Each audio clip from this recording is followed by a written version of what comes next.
My name is Stephanie Barrospe. And Dalia Ortiz Pon. We're here today interviewing Jose Padilla for LTNS 435 at San Francisco State University. It is currently 2:46 p.m. on Thursday, October 25th. We are here to discuss oral histories of San Francisco's activists and artist veterans to bring together Los Veteranos project. Thank you for meeting with us today. Thank you. You're welcome. Would you mind introducing yourself and giving us a little bit of a background and a little bit about yourself? Yes. My name is Jose Padilla. I'm the Executive Director of California Rural Legal Assistance. We're a statewide nonprofit that serves through legal services farm workers and other rural poor throughout California. I've been the Executive Director more than 30 years. I've been with the organization 40 years as of this year. And so it is a work of heart and passion. I was born and raised in rural California. I was born and raised in rural California on the border in the rural county of Imperial. And Imperial County is a county that was formed in the early 1900s, and it was the county where cotton entered into California agriculture. And with the entry of cotton, the grower in that county, early 1900s, went into the South and brought in black workers. And they brought in black workers to do the cotton, but then that workforce ended up leaving and going either to urban areas or to the South, back to the South. And so Mexican workers came in, beginning probably in 1908, 1909. And so it was in that entry that my grandparents entered Imperial County.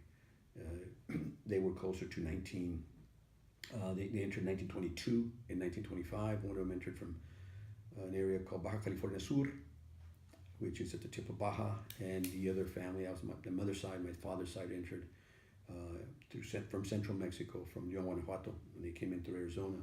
They met in Imperial County, and that's where the family started, the Real Padilla family. So I come from farm worker roots, and so we were born and raised with all of our relatives being farm workers. My grandparents were farm workers, my uncles and aunts were farm workers. My father was a farm worker. My father was a farm worker in the late, I'm going to say in the late 30s. My grandmother always said that my father was a Pachuco. He left as they weren't, not going to say gangbangers, but he left as a Pachuco troublemaker, and he went into World War II and returned a man. And so that's the root of where we come from. When my father came back from World War II, he was given the opportunity to become a citizen. And so when he became a citizen, he said, I am no longer going to work in the fields. I'm going to leave the fields. And so he ended up becoming a truck driver. And what that allowed us, the family, to do in Imperial Valley, in a town called Brawley, where I was born and raised, was we rooted. That meant that unlike the other migrant families, including all my relatives, we didn't, as children, didn't have to move as a family into the northern valleys to pick in agriculture. So while all my aunts and my uncles and my cousins would leave school before school ended and start going up north to pick grapes, as an example, we stayed. And so we were able to then root ourselves, and I think that clearly was an example, allowed our family to succeed, at least through the schooling system that came out of that opportunity that Dad provided. So having been born and raised in California, in rural California, then it became the foundation that led to the social justice work that I have come to do. In terms of having been impacted to end up in the work that we did in the late 60s, when you read into the history, Latino history, Chicano Latino, so the story, that was when activists way before us, in movements that we became part of, they gave us, the student of color, the opportunity to enter higher education, schools of higher education. I became the first student out of my segregated East Side. Well, I came from my high school, but we came from the East Side, segregated part of town. I was the first Latino from my high school to go to Stanford University, as an example. And so, even though people always talk about affirmative action, it was also because we had merited the opportunity to go to those schools. Many of us would see the children of the white growers go out to like Stanford, or they would go to these prestigious schools. And so by the time we became seniors, I was the student body president. I was the top student. I was a 4-point student, straight A. I was an all-league athlete. And so I was what a lot of students who went to these universities that I would see that were not Latino, they weren't even accomplishing what I was accomplishing in high school, yet they went, and why couldn't we? So when those doors opened, it wasn't just because those doors were open and we were people of color and that's why you got in. It's because we had been excluded from those places, even though we had the same merit, we had earned the same, we had merited being there. So, but to go from a little rural school to Stanford University was a culture shock, and I went in as a pre-med student. I was going to be a doctor.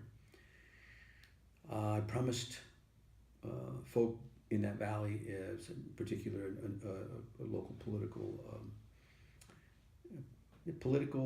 organizer, activist, that I would return when I became a doctor and give 5 years of my education to Imperial County.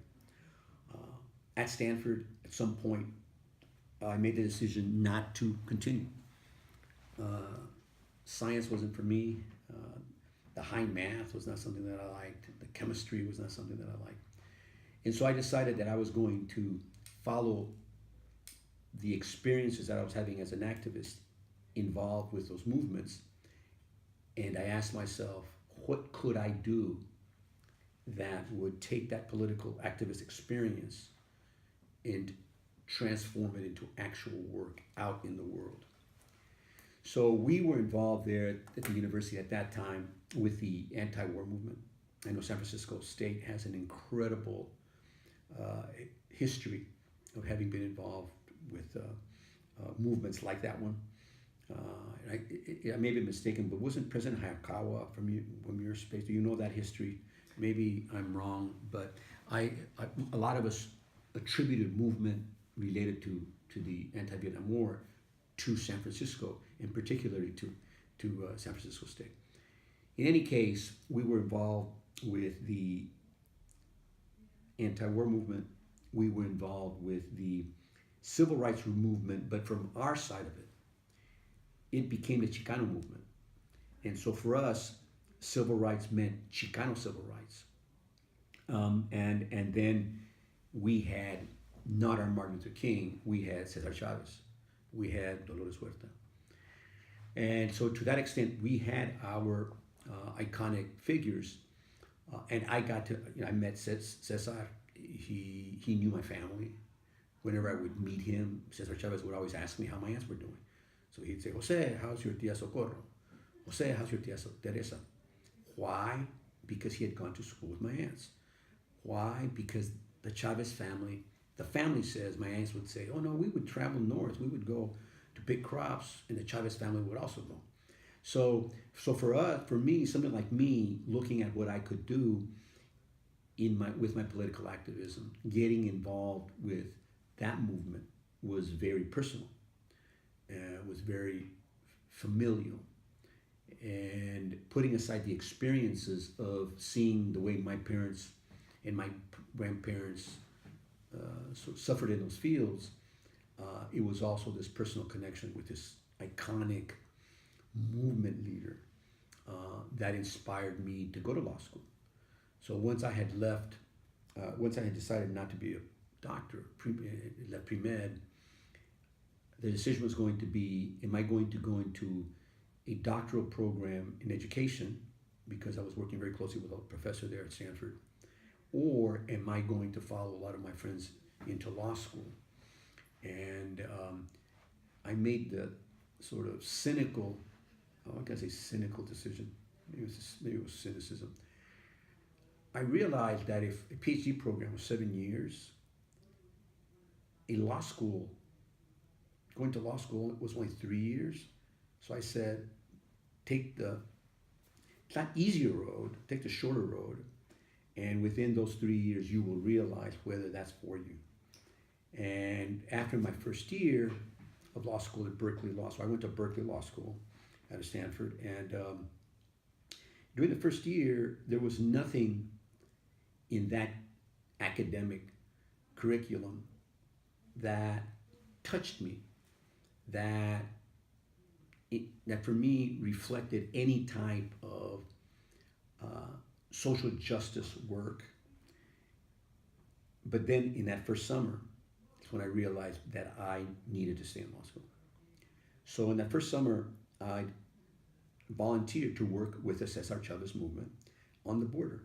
I returned back home, Imperial County, and I decided to work with their Martin Luther King Center, which was there on the border between Calexico and Mexicali. And all what they were doing was just helping people there that the union wanted to organize. And so workers would come across and they would ask the union for help. And in that process, whenever they had some kind of a legal issue, or when the folks there in that center had problems with the crossing, immigration issues with the border crossing that would hold workers back, sometimes they wouldn't let the workers come in, the worker would call the office. Because I was going to law school, I'm going to say, it wasn't disparagingly, but they would call me el abogadillo. What abogadillo means, you're the little baby lawyer. Mm-hmm. And so anytime they had an issue that they thought had any legal implication, they would say, give it to the abogadillo. The reason I would bring that up is because that experience of working with individual workers and realizing that the smallest of things that I did would impact their life surprised me. As an example, there was a worker who called the office who couldn't get in because the INS, the Immigration Service, had taken away his document. The worker had a crossing document, and he called the office and said, they're not letting me cross. And so they sent me over to argue with the INS officer. So I was arguing with the INS officer. They let the man in, and we're walking in. And as we were walking across the border, the man slipped a $100 bill. Remember, you're talking about, it was 1971, 1972. I'm sorry.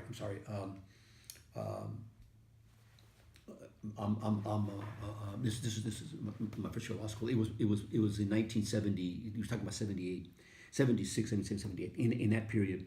But so my point is that the $100 was a lot of money for a worker. And so I gave him back the money. I said, no, I can't. This is free. This is part of the union services for you. I said, why don't you give it to the union? And the man said, no, I'll give them $5. So he kept his $100 bill, gave the union $5. But it showed me, and I asked the man, why $100? He said, that's the way I feed my family.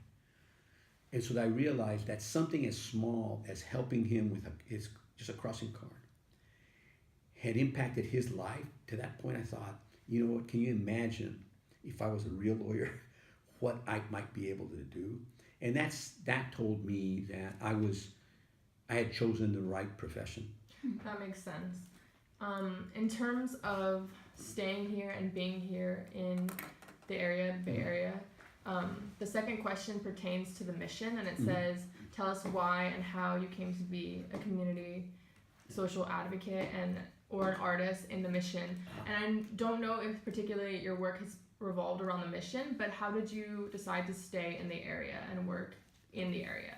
Well, first of all, my exposure to the mission came through Juan Gonzalez, a professor there at, I think he's taught at City College, and he's also he's teaching at San Francisco State.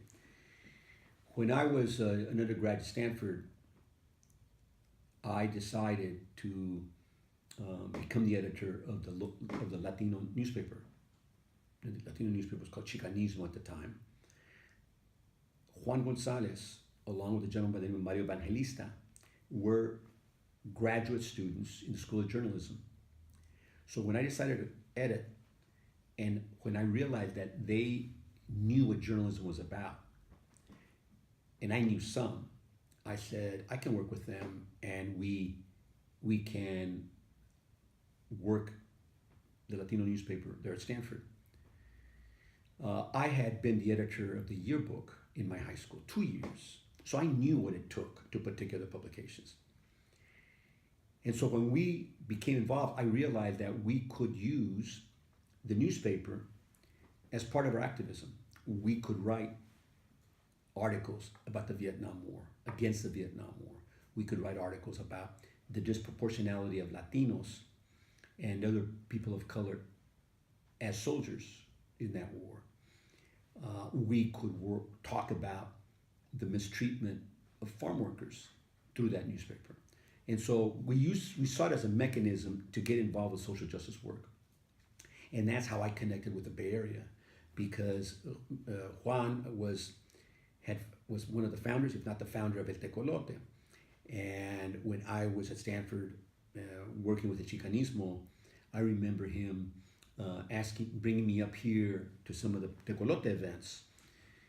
At the same time, editing that ethnic newspaper, I also became the political cartoonist. And that is what introduced me into doing art. My mother had always, there in rural California, in Brawley, had always instilled in us a love for art. Why? Because when she graduated from high school, the first one of her family of 15 or so kids, she was the youngest. She graduated with an art scholarship, and my grandmother refused to let her take it. Why? Because if you were a young woman in that rural space and you're coming out of a school, you were not going to leave the family and go off to college unless you were married. And because of that, she was unable to take the scholarship. But she always pushed us there to love art. But I realized that it was because of her frustration. That was part of why she did that. And so I became involved with art. And so I became the political cartoonist for the Chicanismo newspaper. And I also became political cartoonist for El Tecolote. As an example, these are the kinds of things that this is the kind of artwork that I would just do ink work. It was just all ink work. I got involved when I was in law school. I started working on publications. We were trying to recruit students to go to law school, ethnic students, Latino students. And so we produced these brochures. And in the brochures, they would always say, Jose, you're the one that should be doing the artwork in that. So, these are Posada. Would you mind bringing it up a little bit? Yeah, these are Posada. If you guys know who Posada is, that whole use of calaveras as a cultural image, Mm-hmm. it was started by Posada when he was doing his newspapers in the early 1900s in Mexico. And so what happened was he also, I think they were the ones that were doing images like these, cultural images. And so I took that and I started using those in some of the art activism that we're doing. Now, when I left Stanford, I left the Bay Area. And I never had the intent of returning to the Bay Area.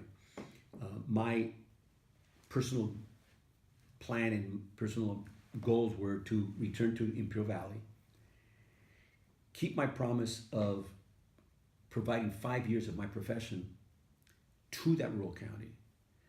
The local leaders, Latino leaders in Imperial Valley, when they looked at students like us going off to the universities, whether it was going to San Diego State, going to UCLA, going to USC, nobody returned. They would leave and they would stay where the opportunities were. The opportunities are not in a little rural county where driven by agriculture. And the only ones that would generally come back were the teachers. So that was a positive. But if you were getting into some kind of other profession, an engineer, you were getting into, became a doctor, you became an attorney, you never returned. And so when I went to Stanford University, in exchange for a letter of reference, I promised an organizer there that I would return and give 5 years of my medical degree. When I became a doctor, I would come back as a rural doctor.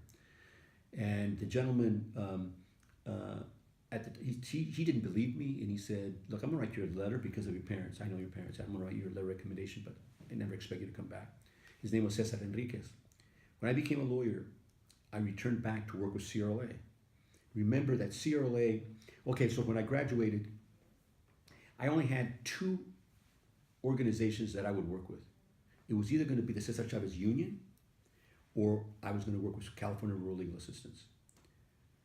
Why? Because they were going to place me in rural, and they were going to allow me to go back to Imperial County to keep my promise of 5 years.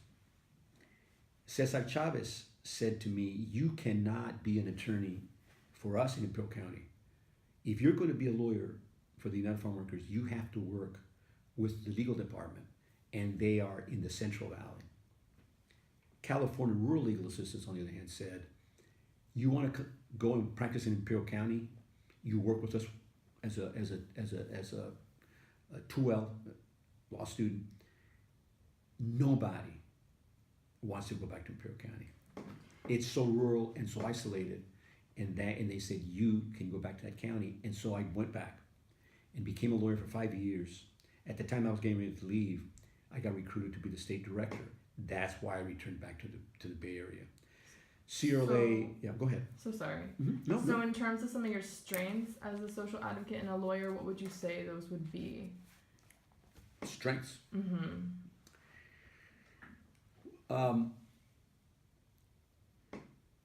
You start with the ideal of what you want to do with your life. I tell students that whenever there are 2 times in your life when you make a decision with your heart, not with your mind. 1, when you fall in love, you follow your heart. The second time is when you decide what you're going to do with your life. So for me, the ideal as a social justice advocate is to follow the ideals that you carry with you. Wherever you pick those up from, whether it's from your family, from your politics, you follow that passion. And so to be a social activist, social organizer, you have to do it from the ideal that you're wedded to it as a cause, as a purpose, never as a job. And that was the sort of the ideal perspective for me. I call it a strength because it's an attitude, it's a mental, it's a mind frame. What would you consider that you accomplished as a social advocate in the Mission District? Or well, because our activism or our social justice work is rural, our central office is here. Many years ago, more than 50 years ago, the decision was made by our founders, including Cesar Chavez, who was one of our founders, that in order to protect the organization politically, you had to be in an urban space. You had to centralize it because it was a political protection. If you're in rural California and you're going after the power of agriculture, you can be politically impacted when you're out there isolated. So the idea was, just like a corporate law firm that has its center in an urban space, we modeled that for the poor. A central administrative office with branch offices throughout the place, throughout the space. And so that's how we ended up in the Bay Area.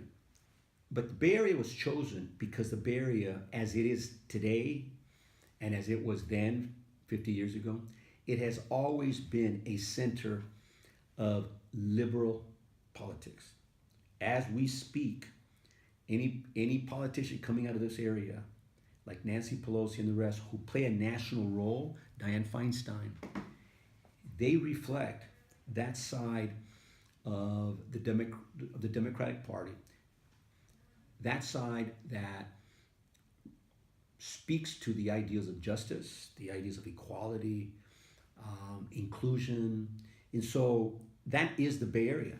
Okay. And so for CRLA to be able to center itself here and root itself here reflects our own deep belief in those ideals of the society. Does that make sense? Mm-hmm. And looking back at your days as a social advocate, is there anything that you would have done differently? Well, one of the things that you learn when you follow your heart, you don't look back. Do I think? As I look, and I thought about this a lot about the decisions that I've made, and I don't look back with any regrets. The idea of leaving rural California and not coming back, I don't regret it. It was difficult because what you do is you leave behind your family. My parents were there. My parents lived and died there. My siblings are still there. You leave your childhood friends. You leave your high school friends. But I have no regret. Coming to Stanford University and making that decision, as difficult as that was, leaving, a comfort in a comfortable environment, no regrets. Going to law school, none whatsoever. It's actually the opposite. It's that you look at those decisions and realize that that's what you were meant to be. I am religious in the sense that I read the Bible daily. I don't go to I'm not a church-going religious person, but I realize that my ethic in getting involved with social justice is actually biblical in nature. For many, many years, when I would go to court, when I would, in just the work that I did, I always carried the Sermon on the Mount with me. Blessed are the poor in spirit, for this is the kingdom.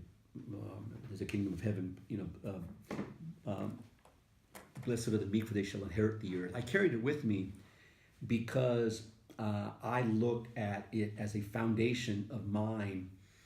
Because I had gone in rural California, I had gone to Catholic school, and when you were raised in a town that's segregated, and you go to the integrated school, you realize what the social problems are in your space.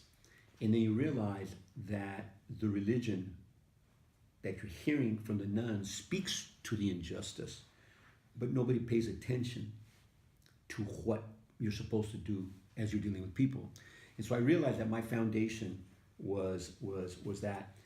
And so going back and looking at that whole experience, there were no regrets in me becoming the lawyer, the social justice lawyer that I become, and no regrets that I ended up here and decided to become the director of this organization.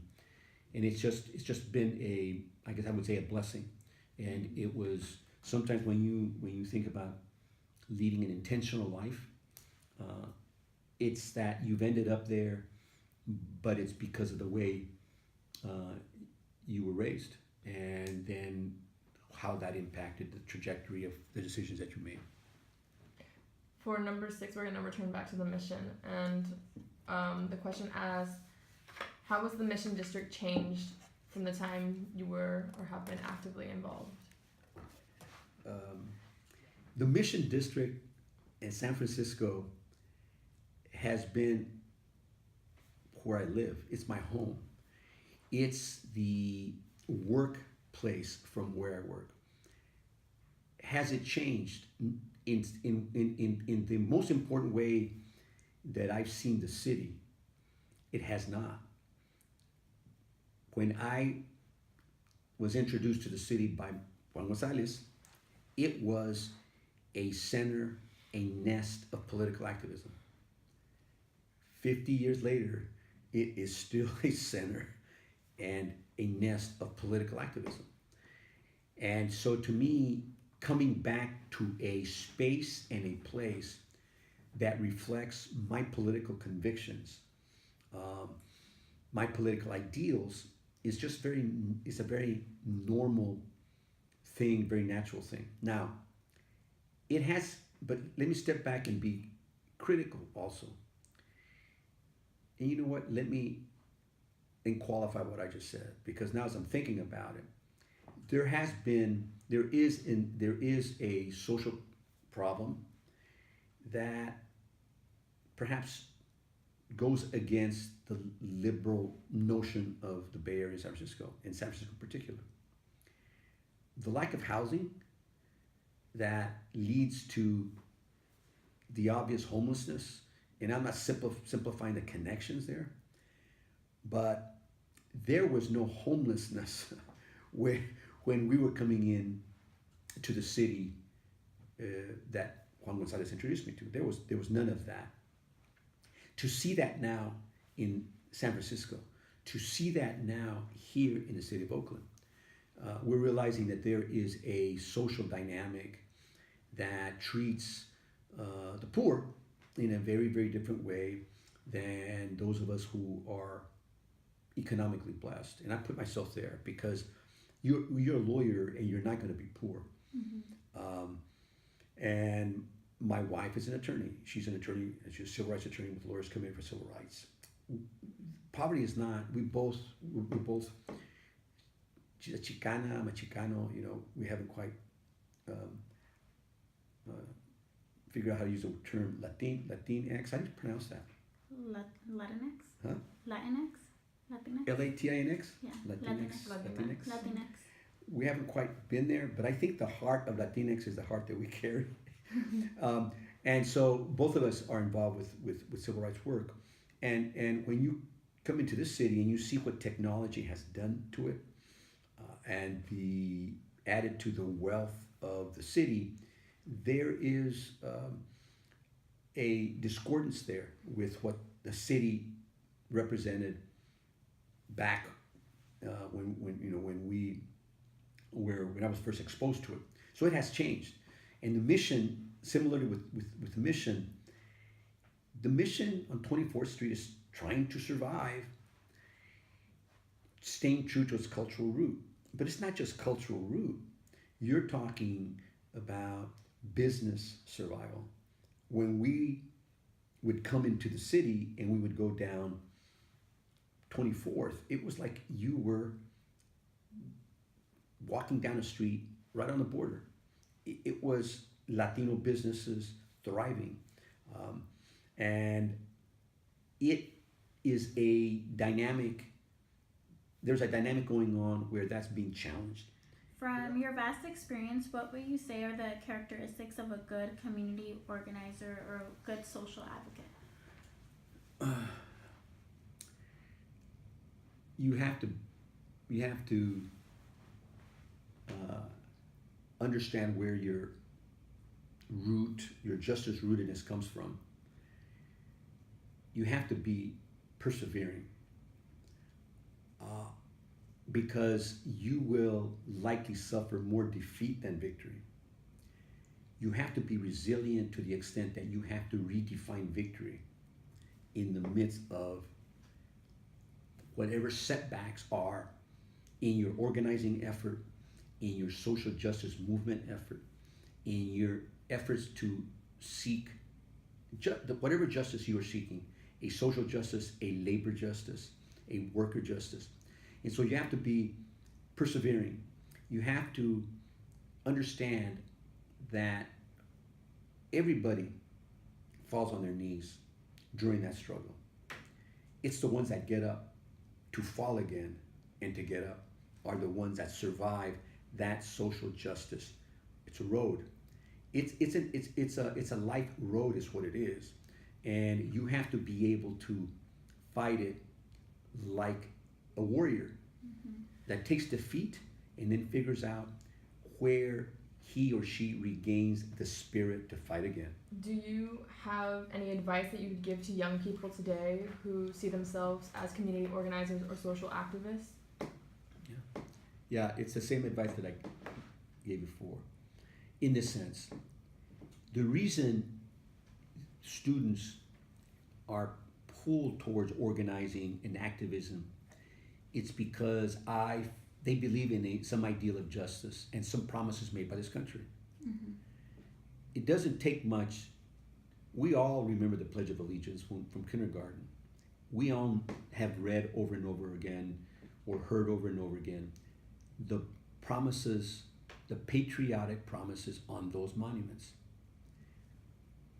The poem, I don't know if it's Lazarus' poem on the Statue of Liberty, the justice for all. We know what those all are. But what activists, social justice folk do is that you realize that all they are promises. And that unless you become involved from a space from here, unless you become involved, those promises, state promises, they stay as writings on a wall.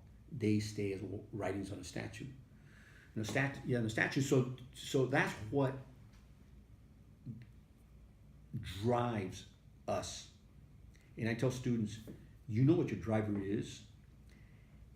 Go back to what drove you as you suffered defeat. Stand up, suffer defeat. Go back to the root. That's why I go back to what taught me that the Cesar Chavez movement was very religious. They were very purposeful in that way. They had the Virgen of Guadalupe standard in their flag as they went forward, as they marched, when they boycotted.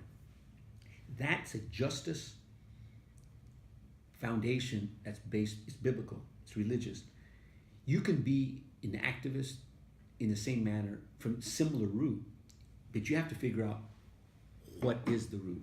Other folk have political rootedness, becoming involved in some political actions at the university, taking over administrative buildings, challenging the affirmative action, the hirings of ethnic professors and the lack of that, the lack of our representation in the school itself, in the admissions.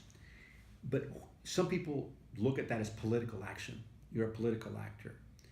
And that's what continues to feed you. So you figure out what is that foundation, and as you go forward, don't forget it. You will suffer defeat. It's a question of how you're going to react to it. Mm-hmm. And a lot of times I find that I get back to it in that way, is going back to the religious justice root that I have.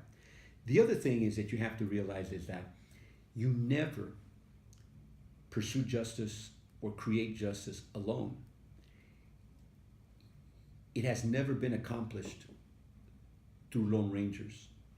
And so as a justice advocate, justice activist, you have to realize that the power of movement. But it's not because that's what gains the attention. It's because it's in the other collaborator where you find a renewal of what you do. So you have to figure out where you're going to be renewed as you go forward. And the final thing is what I mentioned before about always go back. If you are being driven by the heart versus your mind, that's what's going to pick you up when you fall. Is that that's where the strength, the spirituality will continue to come from as you run up against defeat, little victory, defeat, little victory. But at the end, it's what gives you driven to continue the justice work that you decided to pursue as part of your life. With all of the work that you have done, do you feel that you have fulfilled the purpose of your life? I have a nephew who's a doctor, and he asked me to define happiness. Like, Uncle, how do you look at happiness? And I said, I don't believe in happiness. He says, what do you mean, Uncle? I go, aren't you happy that you helped me get into medical school and you influenced me there? Aren't you happy for me? No, I'm happy for you, but it's not a happiness that I define for myself. I said, I am going to define happiness when I'm looking back on my life, when I'm on that deathbed. And that's when I'm going to look back and feel or ask myself whether I fulfilled what I was meant to fulfill. And it's going to be in that space. I look back and look at the social justice change that I have been able to do because of the work that I've done through CRLA. And I look at it as having been very intentional. And if you, when I define success as having accomplished change, social change within my organization, that it allows a change in people's lives, that's defining success in that way. Let me give you can I give you an example? We are the first legal aid in the United States. In the United States, in this country, the history of legal services goes back 50 years. We were part of that legal services movement that began in the 60s. It was part of the war on poverty. In that whole history, CRLA, the first legal aid to serve farm workers. That wasn't my doing. That was the founding members like Cesar Chavez, Dolores Huerta, Jim Lorenz, Larry Leong, if you know organizing, the first Filipino organizer, the first great boycott resulted from the organizing of Larry Leong. Larry Leong was on the board of directors of CRLA. They founded CRLA. Farm workers is part of our legacy. The elimination of the short-handled hoe. If you read the story of Cesar Chavez, he always suffered from physical ailment related to his back. That was caused by the use of the short hoe. CRLA eliminated the use of the short hoe and dignified labor to the extent that if you're working, you should be working with your back straight, not bent over. As my grandmother would say, como animal. My grandmother would always tell me, animales así tienen su espalda. And she would say like that. Nosotros así. And so the idea of that reminds me what CRLA has meant. But that's not me. I entered CRLA with that legacy before me. Since I've come into CRLA, we're the first legal aid to work with indigenous communities. I have 5 outreach workers who speak indigenous languages. 4 of them speak Mixtec. 1 speaks Triqui. They come from parts of Mexico where Spanish is the second language. And when they come into this country and they come into the state and are in agriculture, they are more subject to abuse than a Spanish-speaking Mexicano. The farm labor contractor discriminates against that indigenous worker differently than Mexicano worker. And so we have outreach workers that educate them, gain their trust, so that we can then represent them in the courts and in the legal system. I was the one that began that. Second, you are all aware of Me Too. Me Too and the Me Too movement, we started that at CRLA. I pushed that at CRLA 20 years ago. 20 years ago, a woman walked in 2 hours from here in Salinas, and she was owed $600.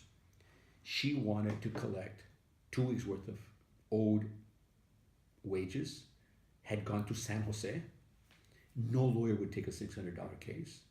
One lawyer there said, go back to CRLA. Why don't you go back to, she had never heard of CRLA. She'd never gone to our office. She goes back to Salinas, walks into our office. She wants $600. That's a 10-minute case. You take the form, fill it out, send it to the Labor Commissioner. We were looking for sexual harassment in the fields, and we couldn't figure out how to have it happen. In the interview, she became so frustrated that she told our outreach worker, if you want to help people the way you say you want to help people, why don't you go back there? All I want is my $600, go back to the company and help the women who have to give sex in order to keep their jobs and get their jobs.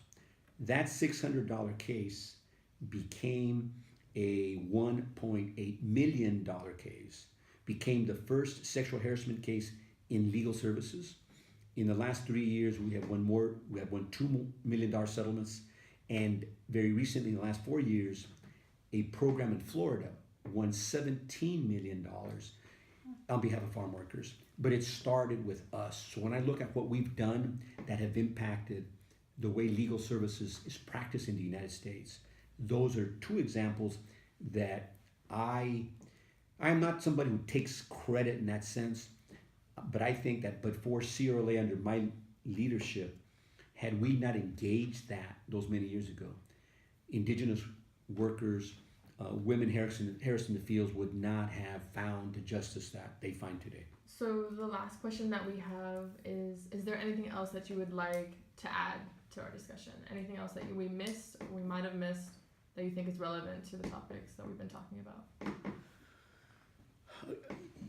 Yes, well, this is that when we step back and ask students or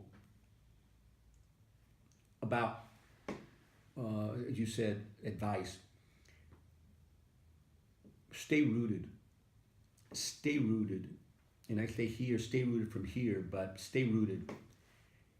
I respect your own cultural background and see it as a strength. I became a social justice lawyer because of something my grandmother told me as I was leaving that little town of Brawley. When I got accepted at Stanford, I thought I was somebody special. And you feel that way because you don't have humility. I am telling students, never lose your sense of humility, but see it as a strength. Humility, some people think, and I read that in a book. Humility is not that worker who comes in front of the boss with his head bowed, with his hat in his hand this way. That worker will be humble to the boss, but that worker will turn around and step on the next worker who's trying to get in his way. That's what farm labor contractors do in the fields right now. They step on their own people. That humility is not what I'm talking about. I'm talking about the humility of strength that comes from a position of strength. That means, as this writer explained it, the humility that you're equal to everything around you. You're not more important than the tree, the way the writer was explaining it, than the rock, than the environment in which you live. What's environmental justice based on?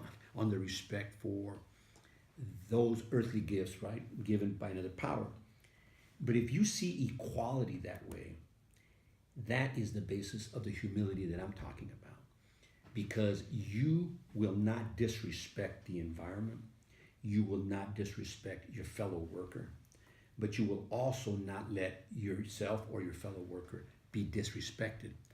That's humility from a position of strength. And my grandmother taught it when she said to me, she says, they tell me you're going to this very important school. In Spanish, me dicen que vas a ir a una escuela importante. And I said, sí, abuelita. Pero nomás es escuela. Así, abuelita. She said in Spanish, I almost said in English, your grandfather only went to 3 years of schooling in Mexico. But in this little town, they consider him an educated man. Él es hombre educado. You are going off just to a school. It doesn't mean that you will ever be an educated man.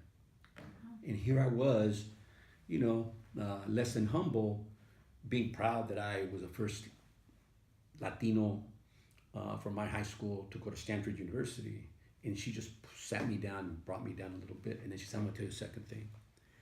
I don't care how important you become in life. I don't care how many important people you meet. I don't care how many important friends you make. Don't ever forget, tú siempre traes un nopal en la frente. You always carry the cactus on your forehead. Now, I told Grandma, you know what, Grandma? I understood the first lesson. I don't understand this lesson. And she looked at me and said, okay. She says, where do we live? En donde vivimos? Now, I wasn't that. I was a little more astute than that. I said, well, Grandma, we live in the desert. And then she said, ¿Y qué es la planta común? What's a common plant? Well, I was, again, the cactus. And she says, that's where you come from. You come from common root. You come from common people. You come from working people. You come from immigrant people. You come from people that are rooted in the earth.